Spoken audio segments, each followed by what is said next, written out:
The Misfits.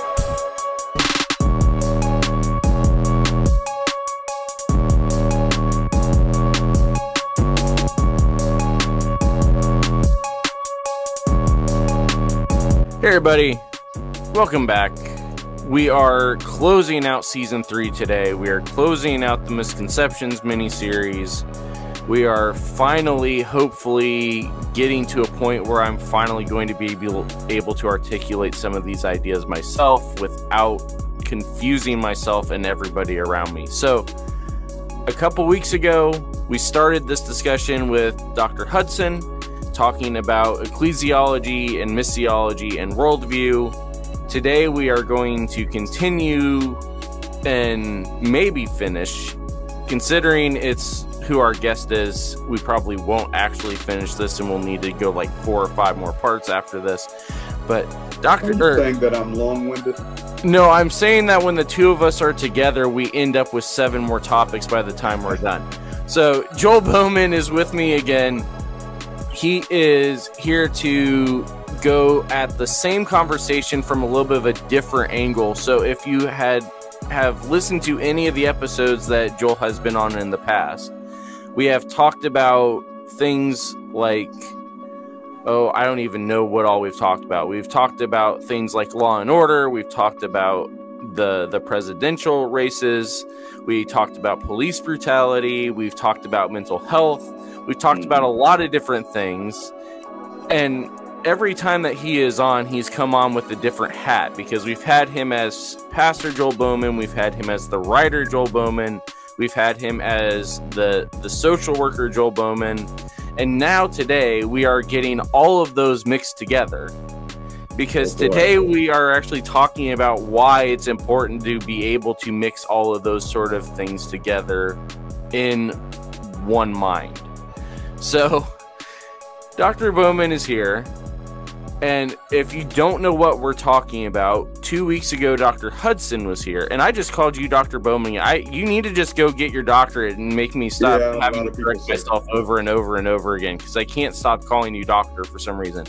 So Joel is here, and we are finishing up a discussion. So if you did not listen, go back and listen to 2 different episodes. One of them being the mental health episode that Joel did the last time he was on here, where he talks about social work and mental health from a Christian perspective, as far as what it looks like and why the church needs to be better about mental health. In that discussion, he talks about the fact that he classifies himself as an integrationist, and we're going to discuss a little bit what that means. But then you also need to go and listen to the episode from 2 weeks ago, where Dr. Hudson started the conversation, because we're looking at what it actually means to be a Christian in 3 different areas. Ecclesiology, so it's what does it mean to be the church? Missiology, what does it mean to be a Christian? And worldview, which is what does it actually mean to be in but not of the world.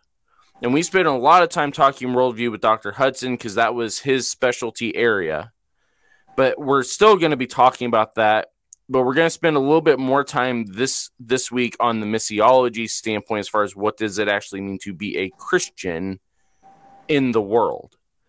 So Joel, now that I've woken you up from your deep slumber, integration is a word that you used a lot when we had actually used. I'm pretty sure we actually have used this a lot, if not in conversations we've recorded. In conversations you and I have had, both of us have used this word a lot. Mm-hmm. Define it for us. What actually does it mean what does integration actually mean when we're talking about it in this context? Well, I'm coming from the perspective of both a pastor, theologian, as well as a mental health professional. And I have always been of the mindset that I can, in fact, integrate my Christian faith with social work practice, with the various mental health disciplines to the extent that they are congruent with my faith. And so I don't believe that secular education has no value for the Christian. On the contrary, I believe that God can creatively use my secular education in the academy to be a benefit to me as I am striving to be a witness in the world. So yes, these things can in fact be integrated. It's interesting to me that if you have a Christian doctor, no one in the body of Christ challenges him or her in terms of their not being able to integrate medical principles and science with their being a Christian, right? When you go to a doctor, you want someone who is a competent professional. Now, it would be nice if they were Christian and you could connect on that level. But what is primarily important, what is paramount, is that they are competent in their particular trade.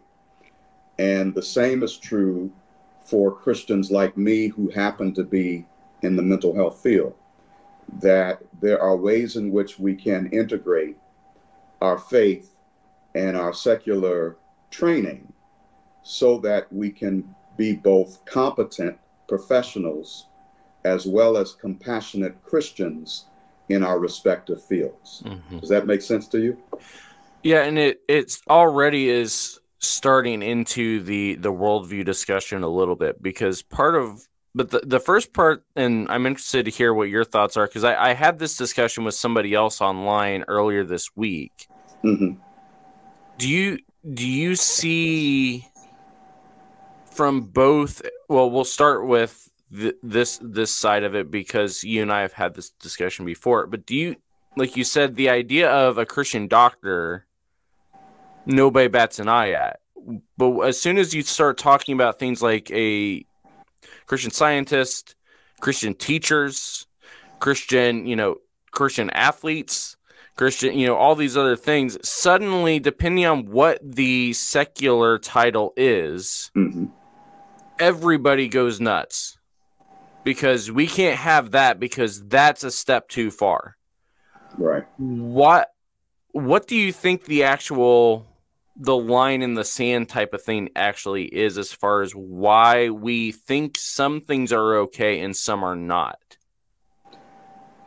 I think it's because in popular white evangelical thought that there are certain elements of science that might be more credible.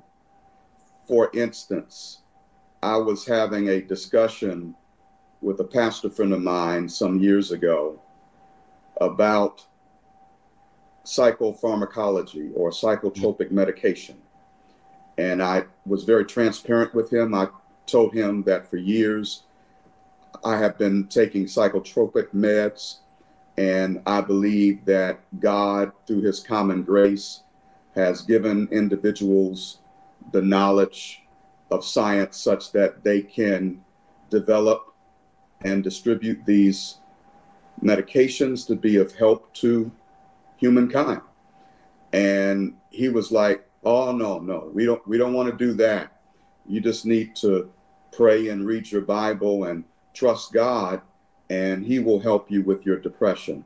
But I'm like, wait a second.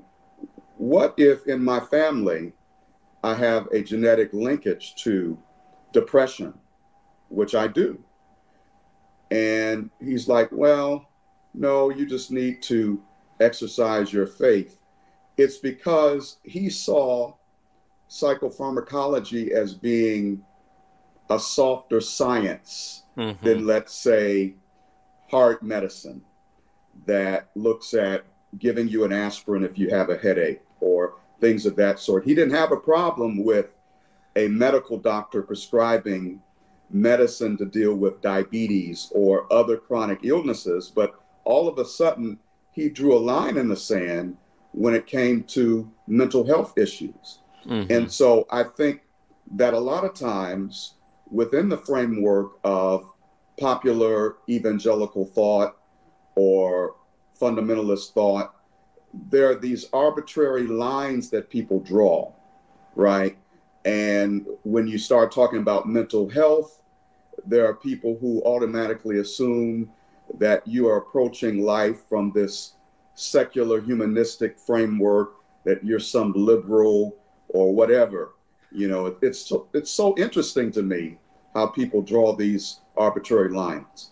Well, and part of what, you and I have had this discussion multiple times, both or over the phone or in the studio or in each other's comment sections on Facebook, of the idea of the fact that these lines, like you said, the lines that get drawn are because everybody claims that these are coming from this humanistic perspective, without recognizing that the actual humanist perspective is normally coming from the American culture perspective on things, rather than coming from what we would argue actually is coming from a biblical framework, as far as God has provided these things for us. God has given us the knowledge on how to use them, and that we should use them for the betterment of his creation, which is the argument for using things like psychotropic drugs within a mental health framework.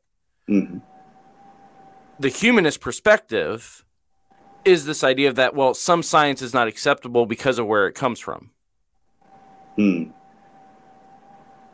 This is where we get into the worldview discussion a little bit. And if you want a bigger worldview discussion, again, go back 2 weeks to where we spent maybe 35, 40 minutes on it with Dr. Hudson. But we are going to have it a little bit here today, because part of what you already have talked about is the fact that some of it is dealing with this idea of secular education versus a quote unquote Christian education. The argument that I hear all the time, and have even heard growing up, is this idea of the fact that that going to public schools, going to public universities, there are Christians that will argue that if you go there, you will lose your faith because they are promoting an anti-Bible worldview. Right. How would you describe, first of all, actually, how would you describe what a worldview actually is? My definition of worldview is a little bit different than what some people have come to believe, or what people have defined it as in various pieces of literature. My definition of worldview is whatever people say is the right way to see or think about the world. And I say it that way because, as Dr. Hudson said on your broadcast previously, that the term worldview is very subjective. Very subjective. And so it has become somewhat passé in my estimation that, you oftentimes have people talking about either a Christian worldview or a biblical worldview, and they use the terms Christian and biblical as adjectives, right, to describe their particular worldview. And I think they do that to sacralize it, to somehow make it, in the thinking of some, to be right or correct. So the assumption is, if I say it's Christian or if I say it's biblical, then it must be right. Here's where the problem is that by and large, the people who are using that nomenclature are coming at the world from a distinctively Eurocentric perspective. If I may, they're coming at their view of the world from a white supremacist perspective.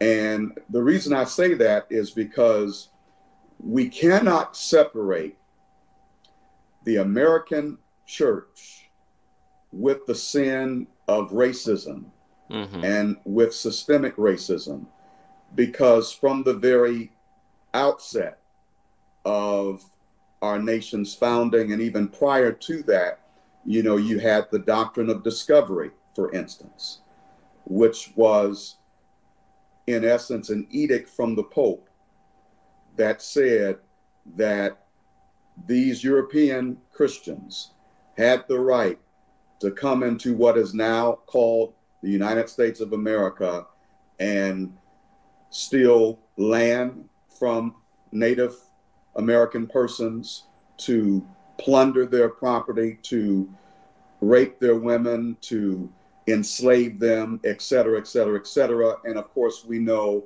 that that doctrine of discovery mindset was extended such that you have the transatlantic slave trade, by which persons of African descent were stolen. They were taken from their land forcibly and enslaved in America. And all of these things were done under the banner of the church, using the name of Christ, and better said, misusing and abusing the name of Christ to do things that were patently unchristian. And so we got to be honest with the fact that white supremacy and racism are so pernicious that it has been intertwined with the outworkings of the American church from the very beginning. And so what we need to do as Christians is we need to delineate between that which is truly Christian and that which is cultural, because there are a number of things that people purport to be a Christian worldview or a biblical worldview that are in essence a white evangelical, politically conservative Republican mindset. It is so interesting to me that a lot of times people either consciously or unconsciously operate from the mindset that the platform of the current Republican Party is somehow congruent with how we as Christians need to think and to live, as if to say, if I'm going to be a faithful Christian, I must be politically conservative, I must be a Republican, et cetera, et cetera, et cetera. So we've got to be honest and take the mask off and say that much of what has been packaged as a Christian worldview or a biblical worldview is nothing but white supremacy dressed in church clothes. Let me give you a tangible example. They recently had CPAC, you know, the conservative event, the politically conservative event that they have every year. Well, I think it was last year, a year before, one Dr. Al Mohler, president of Southern Seminary. It was 2021. 2021, okay. He got up in the midst of CPAC and said in so many words that if someone wants to be a faithful Christian, okay, from his perspective, then they must vote their values. And then he went on to imply that voting your values implies or indicates rather that you are going to be a conservative Republican, and that there is no way that you can be a faithful Christian if you vote Democrat. And therein lies the problem, because a large voting bloc of the Democratic Party are African Americans, many of whom profess to be Christian. Okay. And so in essence, what he's saying is that you black folks that primarily tend to vote Democrat, you don't know it, but you're actually not being faithful in your Christianity, because you are left of center politically. And I thought that was a very disingenuous, a very presumptuous, and a very arrogant perspective on his part as a white man getting up there, indicating that to have a Christian worldview, you basically need to subscribe to my political ideology. That's well, and it goes a step further than that when you look at, and we promise this is not just a slam piece on Dr. Mohler. It goes a step further than that when you also look at the fact that the schools that he runs, one of them is named after a slaveholder. Yep, Boyce. The buildings in which his office, I believe his office is in one of the buildings with this, hold the name of slaveholders.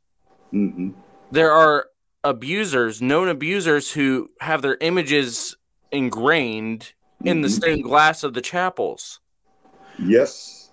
The chapel itself at Southern Seminary is named after John Brodus or Brodus. Yes. And we talk about these things, and then the idea of being a faithful Christian being tied to who you vote for is what is highlighted. And this is where we're going to start shifting into more of the philosophical side of of all of it in a little bit. But this is where part of the problem comes in, is that part of the statement that Dr. Mohler made was a good one, that you cannot be a faithful Christian and go against your values. That side, all good. The problem came in when he decided to define those values, claiming it to be a Christian worldview, but that Christian worldview was one that was distinctively white American. That is the problem that we see with a lot of these things, and it goes back again to even the question about, well, what kind of school is acceptable for a Christian to go to? Is that it is typically not actually based in anything that we would define as faithfully Christian, which is something we are going to define here in a minute, but instead is something that is distinctively defined by a political stance and a political view of the world. And going back to what we started with, because of the fact that we are in the U.S. in our context, typically a political stance is actually derived out of a certain branch of humanism. So basically what you're saying, Andrew, is that those who often speak ill of secular humanism and they trumpet a so-called biblical worldview are actually coming from more of a humanistic mindset, and they may not even know it. Exactly. Because you gave the example of CPAC. We can go further back, and you gave the example of Doctrine of Discovery. We don't even because the thing I have found is that, again, when we're talking in these contexts, is that a lot of people have no idea what the Doctrine of Discovery is. But if you use the word manifest destiny, suddenly everybody recognizes that, because that's third grade history. The idea that God had ordained for there to be a city on a hill from sea to shining sea, that makes more sense. And of course he said that, and then we can just look at the fact that, well, God ordained us to have the land and ignore how we got it.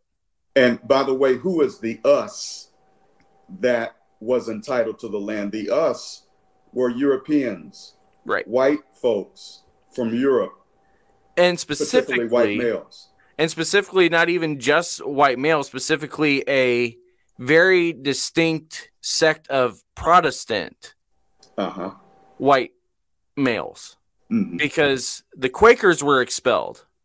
The Catholics were persecuted. It was even the Anglicans were persecuted in many different colonies.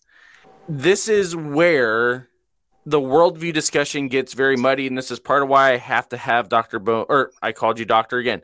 I have to have Joel. I have to have Dr. Hudson help me sort it out, because my mind goes to 1,000 different places when we have this discussion, because of the fact that it gets very complicated, because of the fact that worldview, the discussion about worldview, is 100% muddied by political influence. Yes.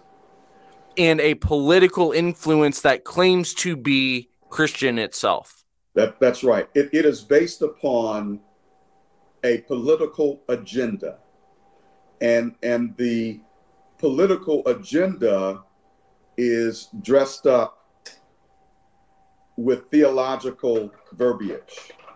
And so oftentimes what happens, you know, ideally as Christians, our faith and our understanding of Scripture, grounded in solid theological principles, needs to inform and needs to influence our politics. But the converse of that has happened in many circles, where Christians are being driven more by their political ideology. And oftentimes these are things that they've been taught at home or in their cultural milieu.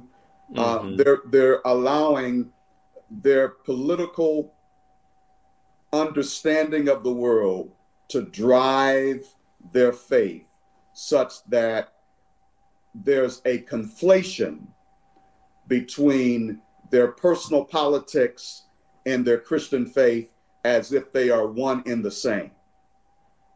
And that's a very dangerous perspective to have. And it's it really is quite arrogant and presumptuous to say that unless you think like me on this political issue or that political issue, that you're not operating from a biblical worldview and you're not being a faithful Christian. That is Pharisaical. I mean, that's something that the Pharisees would say. Because remember, the Pharisees, you know, they were adding all of these various restrictions and understandings of things that went beyond what God would have us to do, but yet they had packaged it in such a way that if you want to be godly, this is the way to be. Be like me, right? And so today we've got some modern day Pharisees within the church who are very arrogant, and they're very focused on their particular political agenda. And, you know, again, they cloak it in words that sound Christian. They cloak it in Scripture, and they sacralize it and they baptize it as though Jesus is all up in there, when in fact, Jesus has nothing to do with many of the things that they're trumpeting.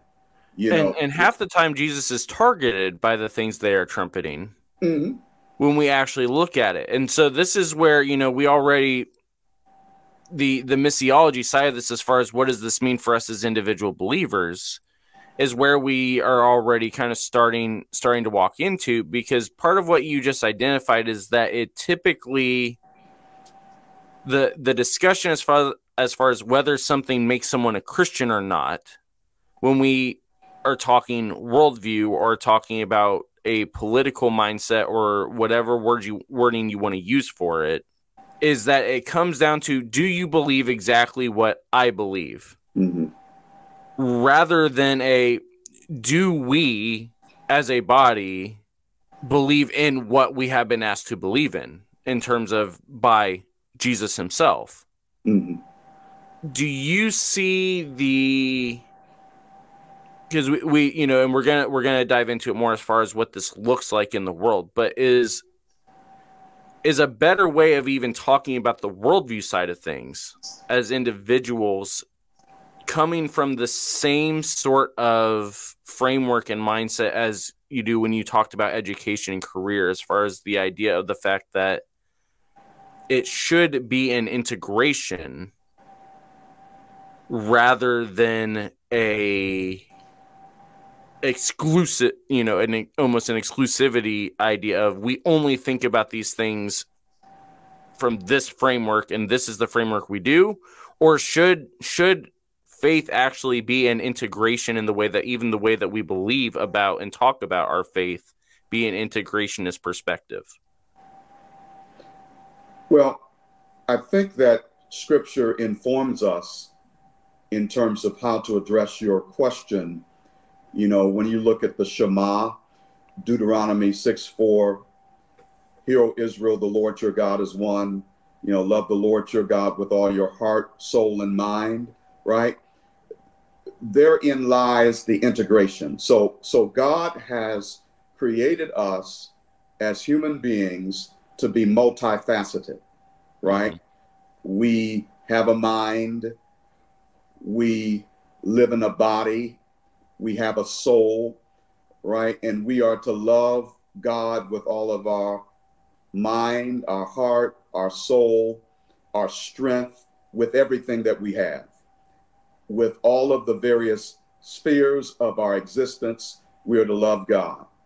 And so I think what has happened is that people have defined worldview in such a narrow way to exclude some of the areas in which we are challenged to love God and our fellow human being. It is interesting that some of the same people who talk about a Christian worldview or a biblical worldview, they promote political perspectives and social policy that actually does harm to people who are the most vulnerable, to the marginalized, to those persons whom Jesus referred to as the least of these, right? And so when we talk about integration, we need to talk about it from the standpoint of that God has made us multifaceted beings, and he has placed us in a world in which each of us needs to be given the opportunity to flourish and to have opportunity to pursue the abundant life that Jesus talked about. But yet, many individuals who profess to be Christians are promoting policies and perspectives that hinder human flourishing, that stand in the way of racial equity. It should be noted that in each generation of our American history, there have been Christians who have prided themselves on being pious, on knowing the Bible, and all of that stuff. But yet, these very individuals stood in the way of the abolition of slavery. Mm-hmm. They stood in the way of the doing away of Jim Crow laws, right? And even today, there are Christians who are standing in the way of an America in which everyone is given the opportunity to flourish. Mm-hmm. And they basically operate from the framework that unless people believe exactly the same things I believe, then they are somehow less Christian or unchristian, and therefore they are to be dominated by me and by my particular perspective. And so that's a very arrogant, mindset. And, it really goes, it's contrary to what is said in Micah 6:8. He has shown you, O man, what is good and what the Lord requires of you, to act justly, to love mercy, and to walk humbly with your God. And so what we have today are a lot of people who wear the badge Christian, who are not only into white supremacy, but their whole mindset is rooted in arrogance and pridefulness, which is the antithesis of what Micah 6:8 talks about. Yeah, Micah 6:8 is a fun one for at least for me. It's a fun one because of the fact that anybody that listens to this knows the conversations that I find myself in the midst of, where I'm just like, what are we even doing? But one of the things that was very interesting in 2016 was the first time where I, in a professional setting, was having to address an all-white congregation from the pulpit about the realities of life for people of color in this country. Mm-hmm. And especially the fact that the church is responsible for a lot of it. And the message I gave was out of Micah 6. And the church that I was at, like I said, was a very old, very rural, 100% white congregation. Mm-hmm. And there was a lot of the mindset that, because of the fact that it was American, because of the fact that they were rural, mm-hmm. because of the fact they were Christian, that meant that they sat on the top of the ladder. Mm-hmm. And so the stuff going on in these other cities were the results of those cities doing what they were doing. Mm-hmm. And the thing with Micah 6, when you look at it as, I almost look at it as it's one of those hinge verses for the entirety of Scripture, because everything rests on it. Mm-hmm. Love God, love neighbor as being the crux of everything is exactly what we have in Micah 6. In order for you to do what is good, you have to seek out justice, which is loving our neighbor. You have to seek out mercy, which is loving our neighbor. We have to be kind, which is loving our neighbor. And we have to walk humbly with God, which is a love of God. Mm-hmm. Both things are there in Micah 6. You also have the fact that when you look into Hebrews and you got this idea of we are one holy race and one nation, one holy people, all these other things, when people want to throw that into the mix of the race conversation, again, we have to look back to what are we called to in Micah 6, which is that we are supposed to be walking humbly. So even if you want to call yourself the holy priesthood to avoid the race conversation, if you are loving God, you are walking humbly with him. If we are walking humbly with him, then what people that are suffering are telling us matters. Because it's not about us. Mm-hmm. But yet when we talk about Micah 6, it is one of those verses where everybody immediately goes to, well, we obviously know what you believe now, and it's not what the rest of Scripture teaches us. Because they see the word justice and immediately freak out. Yep. Oh, that's liberal. It's liberal. It's liberation theology. Right. It's, insert any of the buzzwords you want there. Marxism. Critical race theory. All these different things. But yet this is what God tells us. Right. He's willing to ignore the rest of the sacrificial system for. In Micah 6. If you have not read Micah 6 as a whole, you have to read it as a whole, with especially chapter 5 in there. God is laying things out as if this is a courtroom. And he has called Micah to be his spokesperson in this setting. And God has offered the people a plea deal of, if you do these 3 things, I will forget everything else. We can forget the rest of the way of the law if you do these 3 things of loving kindness, seeking justice, loving mercy, walk humbly with God. If you do these 3 things, we can forget everything else. I don't care about the blood. I mean, he literally says, I do not delight. I do not care about the blood. The blood is not what is important here. Can you love your neighbor and love me humbly? That is what he calls us to. But yet we can't do it. And that, again, is where we get into this idea of what does it actually mean for us as individual believers to be able to do these sort of things. So we kind of skipped over it because, like I said, this is what happens when the two of us get together. For us as individuals that are seeking out doing what God has called us to, both in a spiritual sense and a physical sense,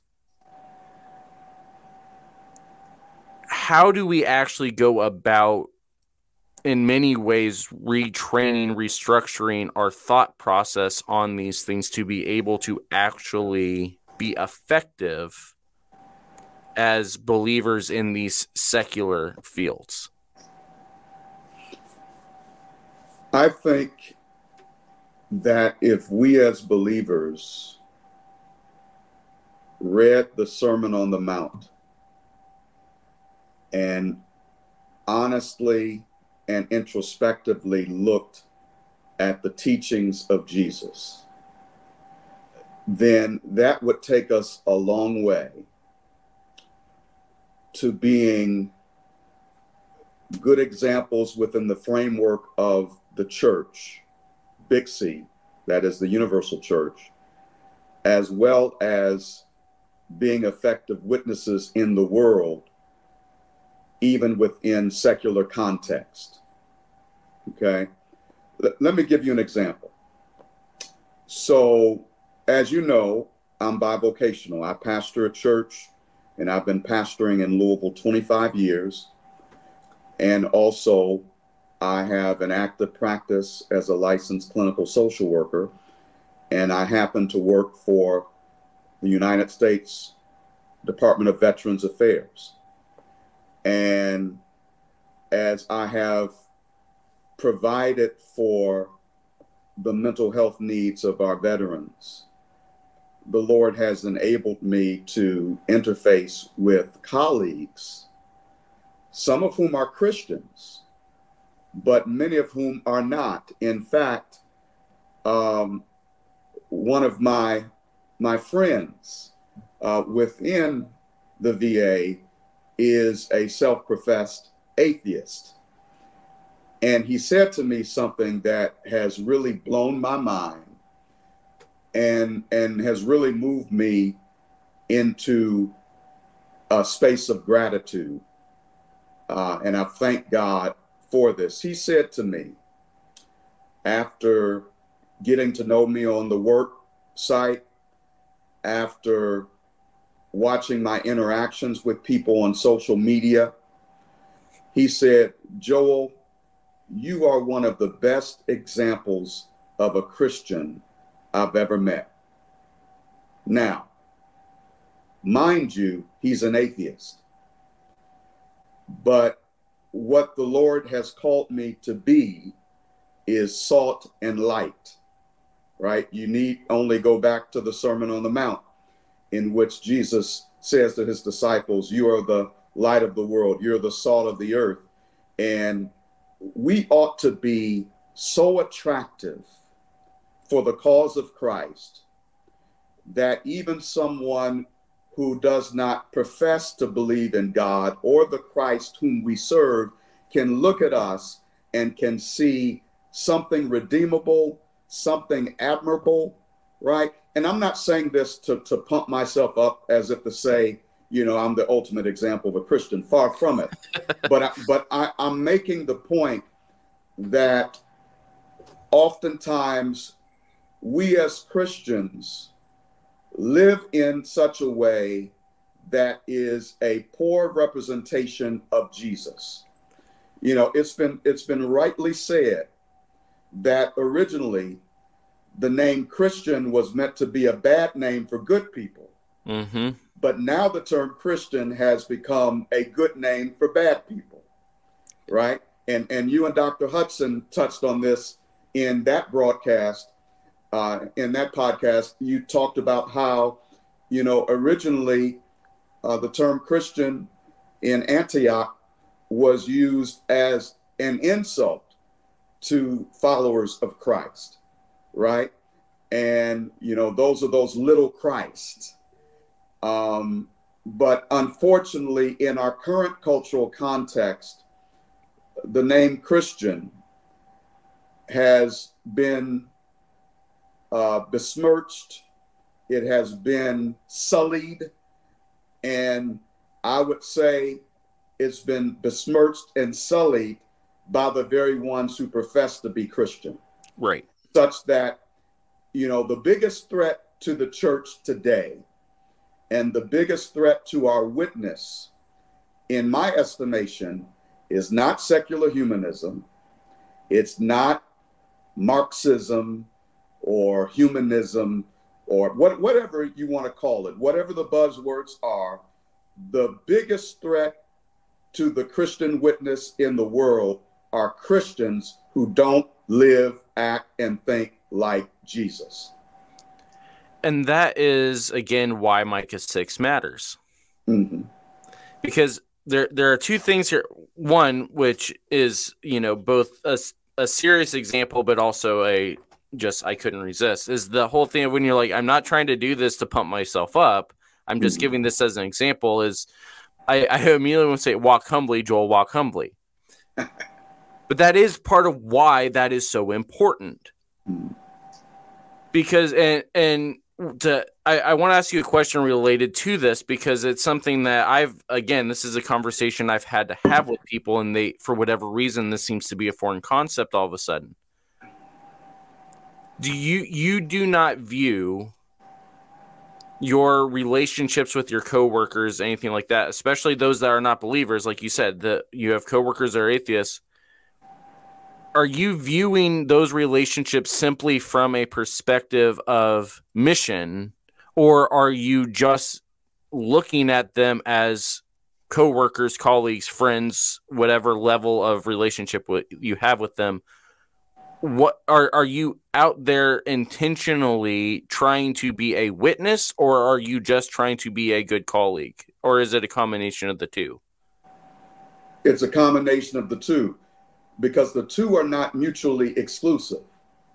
Because oftentimes the way in which you can be the best witness is to be a good friend, is to be a good human being, is to be loving, right?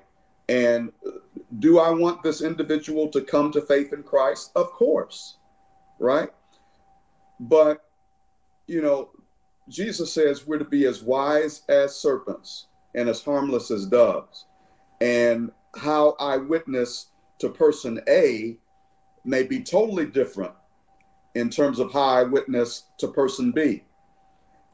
For some people, what's going to win them to Christ is not going to be me quoting a lot of Bible verses. It's not going to be me giving them a 4 spiritual laws track or a chick track.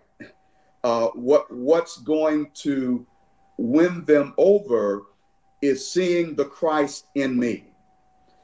Saying, there's something different about Andrew Fouts. There's something different about Joel Bowman, right? And as their whistle is wet and as their interest has been piqued, then we have earned the right to be heard, and we can begin to tell them the difference that Jesus has made in our lives. And so I think that in this cultural context, it is paramount that we engage in relational evangelism, right? That we need to witness sometimes not so much with our words, but with our lives, right?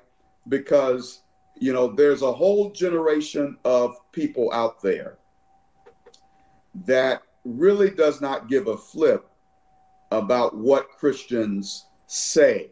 They are watching what we are doing. They're watching to see if we're consistent, right? And what they see within much of American Christianity today are people who are hypocritical, arrogant, people who are knowingly or unknowingly submitted to a white supremacist view or worldview, if you want to use that term, and they're not seeing people who are authentically living out the cause of Christ and the life of Christ in their lives. And so that's the key.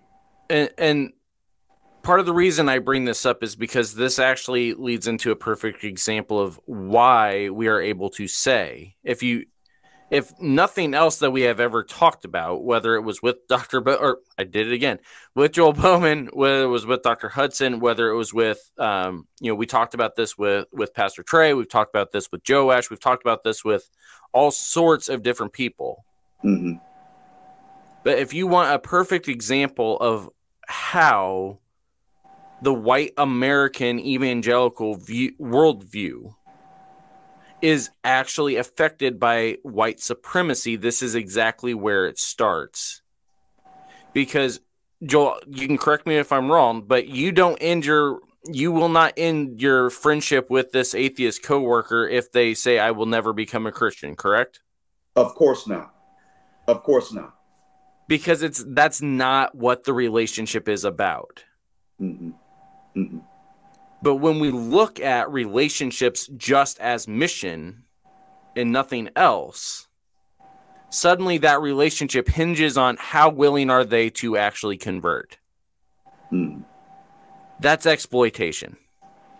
Yes. Yeah. And keep in mind that many of the people whom Jesus healed,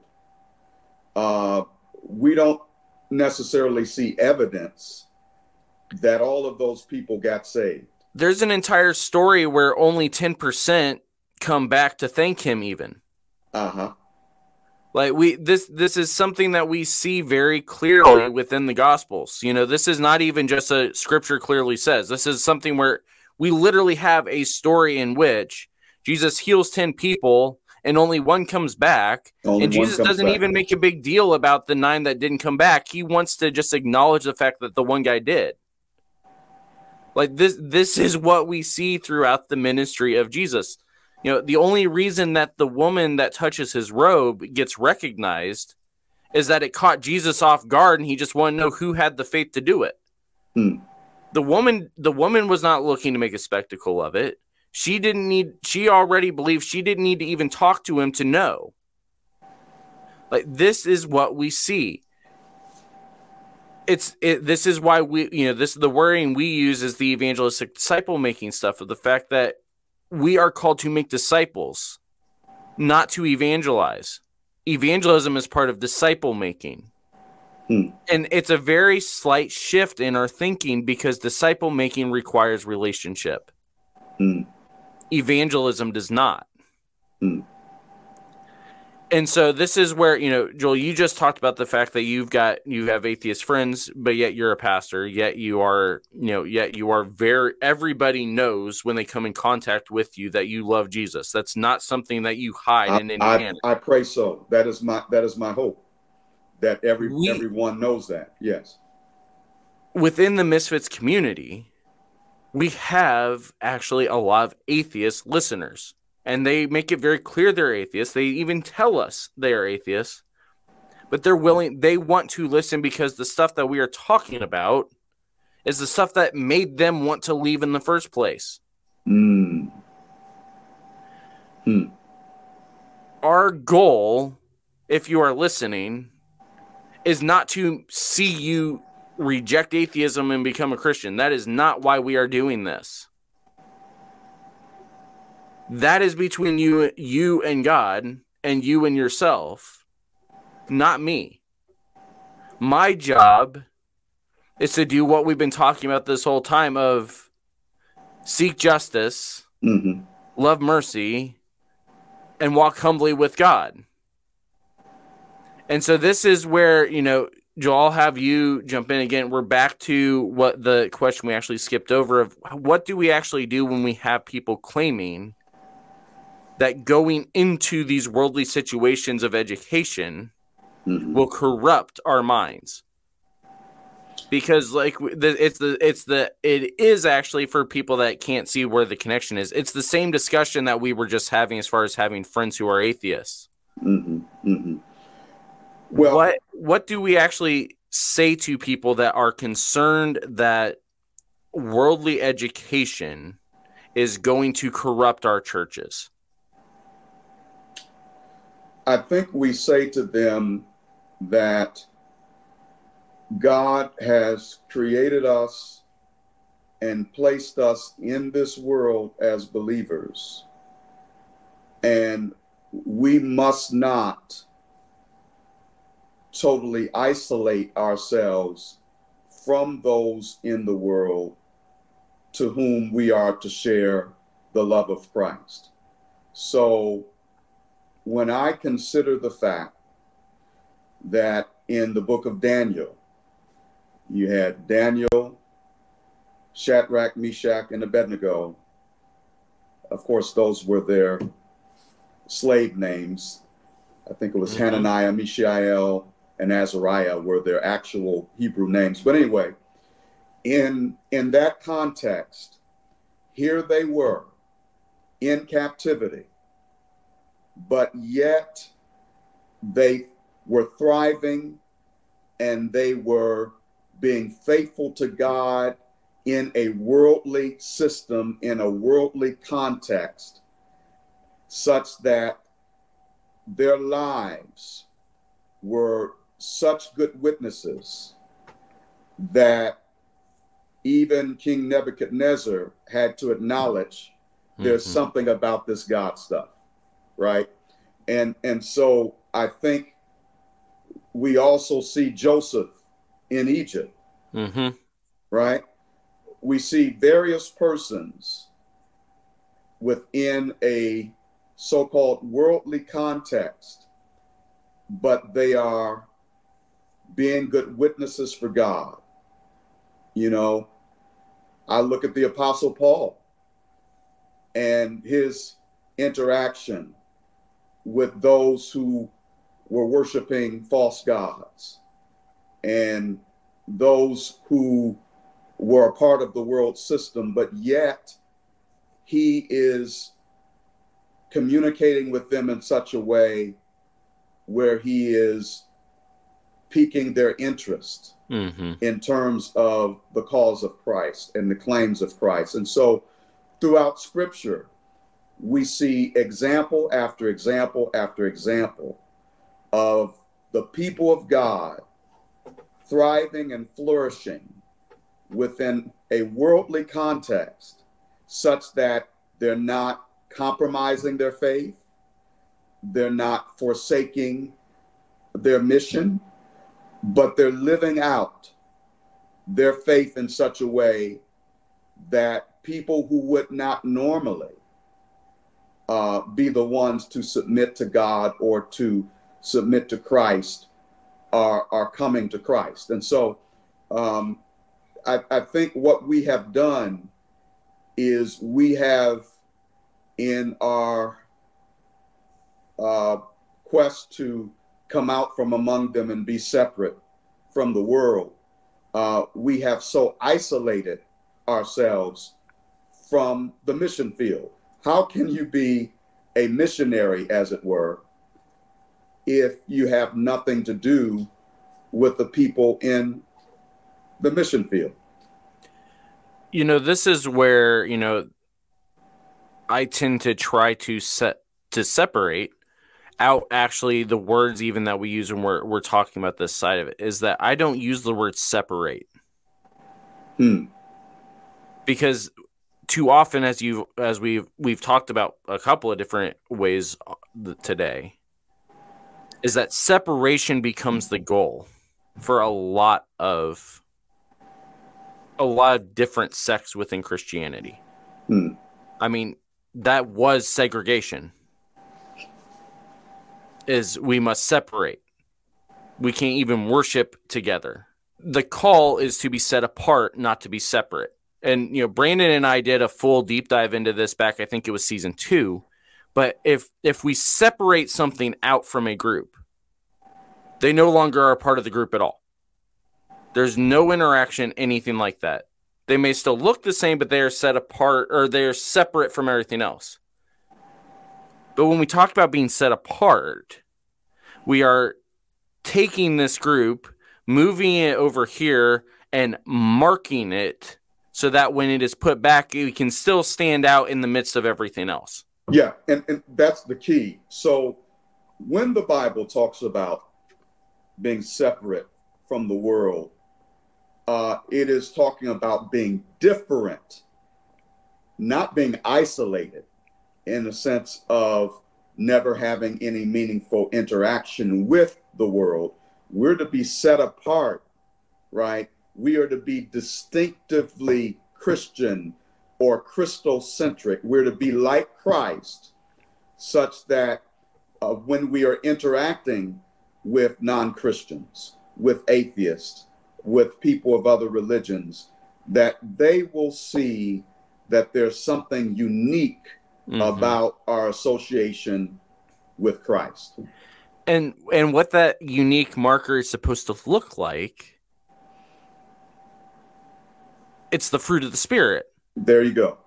It's a renewed mind to where now our focus is on Christ and not the things around us. It is a renewed... Have you been reading my notes, Andrew? What's up with this?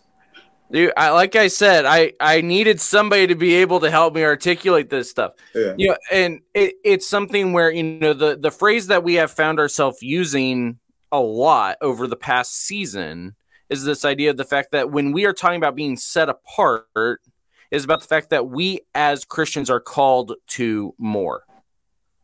There is more that we are called to. We are not just called to simply be peacemakers. We are called to sacrifice ourselves for others. We are not called to simply love our neighbor. We are called to see everyone as our neighbor.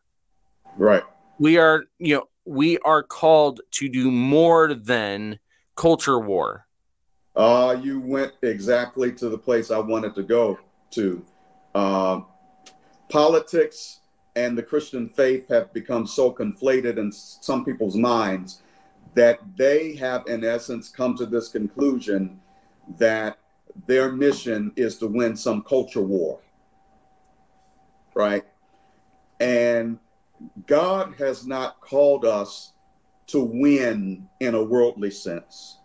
He's not called us to politically dominate in the social arena and to make it so that everyone subscribes to what we believe by force. That's not what we're called to do. And, you know, this whole culture war mindset has really turned more people off to Christ and Christianity than anything else. Because there's a thing that you said there that, you know, the idea of he hasn't called us to win.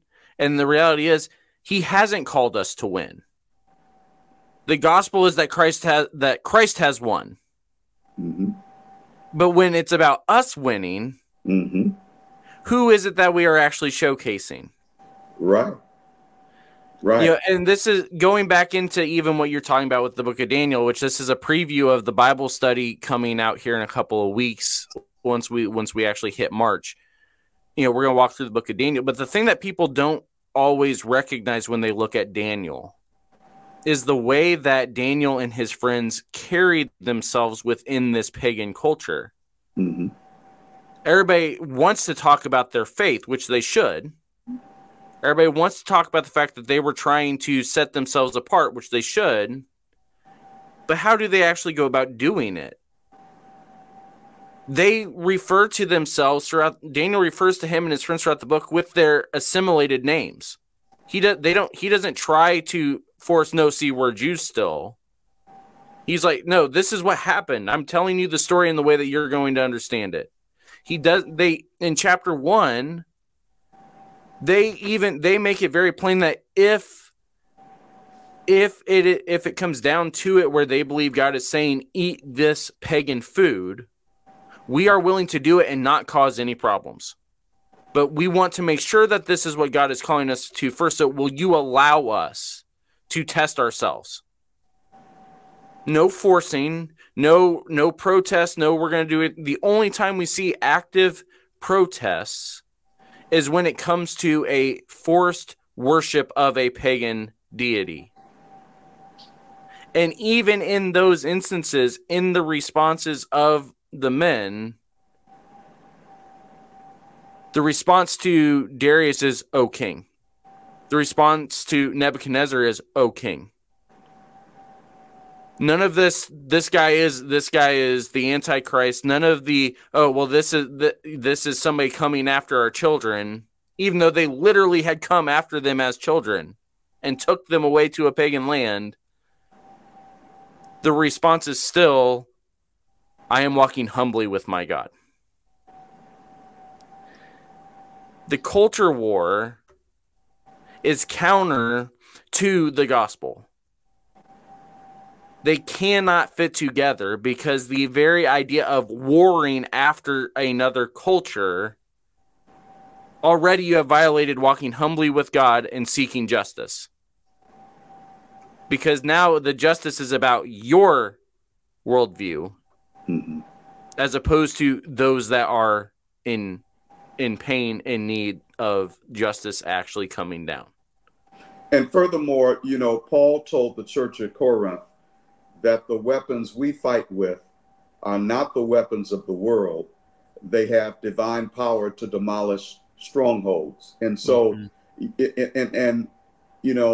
these are the same people oftentimes who will turn around and quote Ephesians 6 that says, for we wrestle not against flesh and blood, but against principalities, powers, rulers over the darkness of this world, and spiritual wickedness in high places.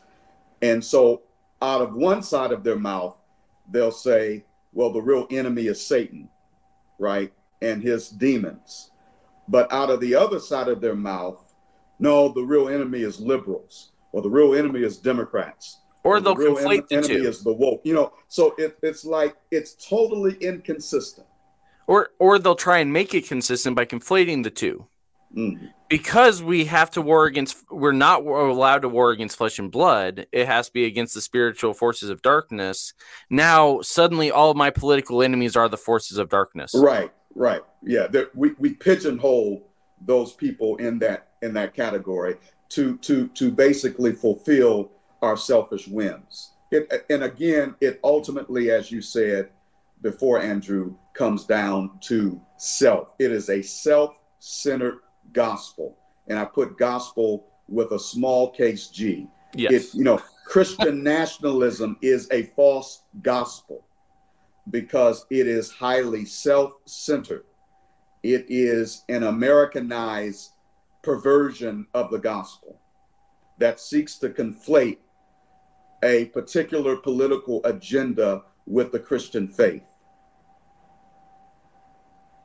And Galatians chapter 1, Paul talks about, if anyone comes to you with a different gospel, let him be accursed. Even if an angel comes to you with a different gospel, let him be accursed. And so much that is done in America using the title Christian or using the name of Jesus is antithetical to the Christianity that we see in the New Testament. And the gospel that Paul preaches in Galatians 1, for those that don't remember or that didn't do the Galatians Bible study with us last year at this time, is one that talks about it is grace and peace from our Lord Jesus Christ, who gave himself for our sins to rescue us from this present evil age, according to the will of our God and Father. To him be the glory forever and ever. Amen. It is Christocentric. It is about the will of God the Father. The only time we are mentioned is the fact that it is us that was rescued, not us doing the rescuing. That is what it looks like to be a Christian within the world, is that we know that what can rescue us from our present evil age is this gospel of Jesus doing the rescuing.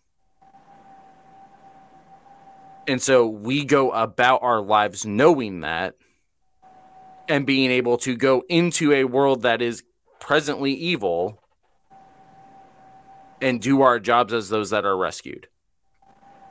However, a false gospel that was perpetuated centuries ago is where European Christians have this mindset that they need to go rescue, as it were, those pagans or those non-Christians. And by virtue of them being not Christian, number one, and not European, number two, then that gave them the right, and I put that in quotes, to plunder them, to take their land and to dehumanize them. And so oftentimes what is done under the banner of missionary work is nothing more than selfish individuals who are seeking financial gain, right?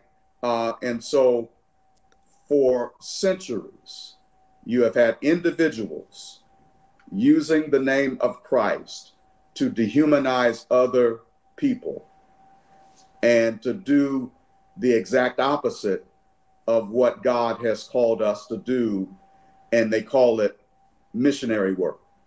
Well, and in the context of, you know, colonialism as missions, part of what had to happen was that they had to ignore the gospel that was already there in order to claim that it wasn't. You know, we talked about this with Alan Varghese. We talked about this with Prudy Ray, specifically in the context of India, about the fact, and we talked about this with Joesh as well, is the fact that they can literally trace their lineage back to the Apostle Thomas. Their spiritual lineage they can trace back, but yet when Europe arrived, oh, this is a pagan land that must be conquered for Christ. The church in India was there long before the churches in Europe, but yet pagan. And the church churches the churches in Africa. Right. I mean, we see the Ethiopian eunuch convert before Paul. Like this is and beyond that, the Ethiopian eunuch already had the scroll in his hand, so he already had knowledge of who Yahweh was. Yes. Prior to, I just lost his name. Our vanishing evangelist showing up, because I can't think of his name now. Philip, there we go. Before Philip even shows up, the guy already was wrestling with the scriptures. That's right. That's right. And you can go back even further than that to Acts 2, right? The day of Pentecost. When you look at the list of people groups that were there, many of those people groups were indigenous to Africa, right? So you know, this whole mindset of people that, you know, we're taking the gospel to Africa or we're taking the gospel to India, it ignores the fact that in many respects the gospel was already there. What in essence, when people talk about conquering certain lands for Christ, it's not conquering certain lands for Christ. They're conquering lands for themselves, right? Because it's about what they are identifying to be what they believe to be the Christian worldview. Exactly. Because it's not about who Christ is. Right. It's about where I fit within this society. Right. Right. And that it's about who they see themselves to be. And if they see themselves to be superior, right, to everyone else, then that's not missions. That's colonization all over again. It's not walking humbly. It is not. It's the opposite. It is the very opposite. And this is part of where, you know, as we close out, this is how we can recognize the difference between an integrated view of the world of where we are able to take the gospel through our lives into the secular culture, and a viewpoint of where I am trying to create the culture. Is where do you actually see yourself in this whole idea? Are you just someone that is going through the power of the Spirit and letting the Spirit do the work? Or are you going out intentionally trying to going back to Daniel, doing what Nebuchadnezzar did and trying to set up statues in your own image to force people to bow down. Mm-hmm. So hopefully, if nobody else, I was able to finally get this out and articulate. So hopefully it made sense to other people as well. Joel, what's going on with you as far as all your writings and everything like that? Well, people can follow me at acompellingvoice.com. That is my website at which many of my writings have been consolidated. I've got some videos there of sermons and other presentations I've done. I've got every podcast that you and I have done where you have hosted me on Ministry Misfits is on my website. Pretty soon you're going to have to give me your own page, my own page on your website here, man. and also they can follow me at Joel A Bowman Sr. That is where they can follow me on X, which used to be called Twitter. And I'd love to engage with them, but please subscribe to my website so that you can be notified every time I drop something new as far as writing or some presentation. And you can find all of that on his guest portal also over on the Misfits website. And most of the time, if he's dropped something new, you'll find it on the Misfits channels anyway, because we pretty much share most of that.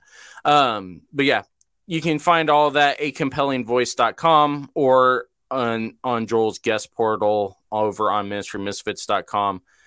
This does actually close out season 3. We are going to take a short break for the month of March, sort of a break. Patreon subscribers, if you want to be a part of what's going on in the month of March, you can go to patreon.com/ministrymisfits. We are doing another Bible study this year in March. We're not starting it March 1st. It's going to take us a week to get it going. But we are going to be doing a Bible study in March. This year, we are going through the book of Daniel, like we were talking about a little bit today. Same sort of format of some discussion-style questions, as well as a little bit of teaching on the passage from Tamiko and I, as far as what's going on when we're reading it and how we can apply it. A lot of Daniel is exactly what we just talked about today in terms of what does it actually mean to live in the world without being all the things that we have talked about that we can't stand.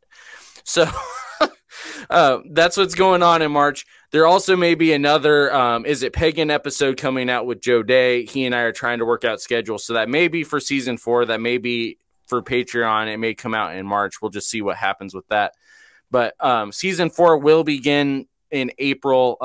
Should be the first Tuesday in April, which I don't know what the date is. I think it might be the 4th, but I don't remember. So sometime in April, that first week in April, we will be releasing season 4.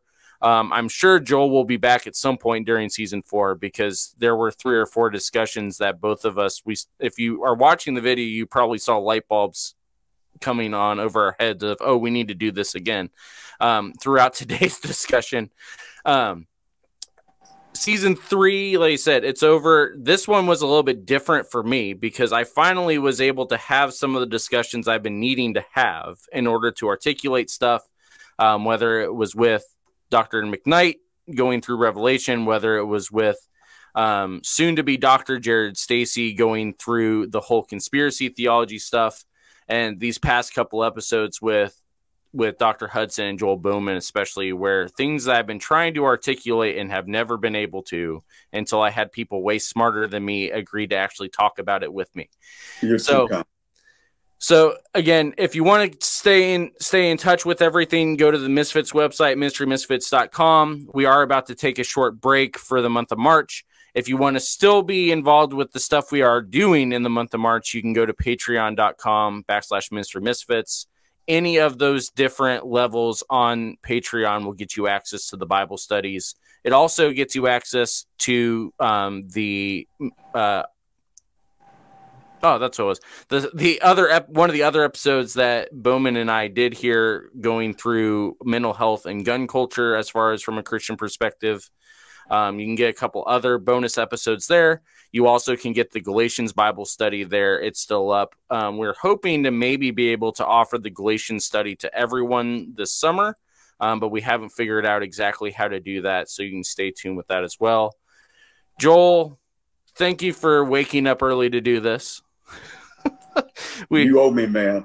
I owe you. We finally were able to. Well, no, you owed me because I took a lot of heat for you over on Facebook a few weeks ago. So we can call it even. So in the meantime, we will see the rest of you when we return in April. The Ministry Misfits podcast is a production of Ministry Misfit Media in association with Overwhelming Victory. Dr. Greg Linville and Andrew Fouts are our executive producers, and Brandon Simmons is associate producer. The Ministry Misfits theme song is written and produced by J.D. Laird and Laird Creative Agency. If you would like to get in touch with us, you can email us at ministrymisfitmedia@gmail.com or by following @ministrymisfit on Facebook, Twitter, Instagram, and TikTok. You can also visit our website at www.ministrymisfits.com or through bio.link/ministrymisfits. If you would like to support Ministry Misfits, you can become a patron by going to patreon.com/ministrymisfits.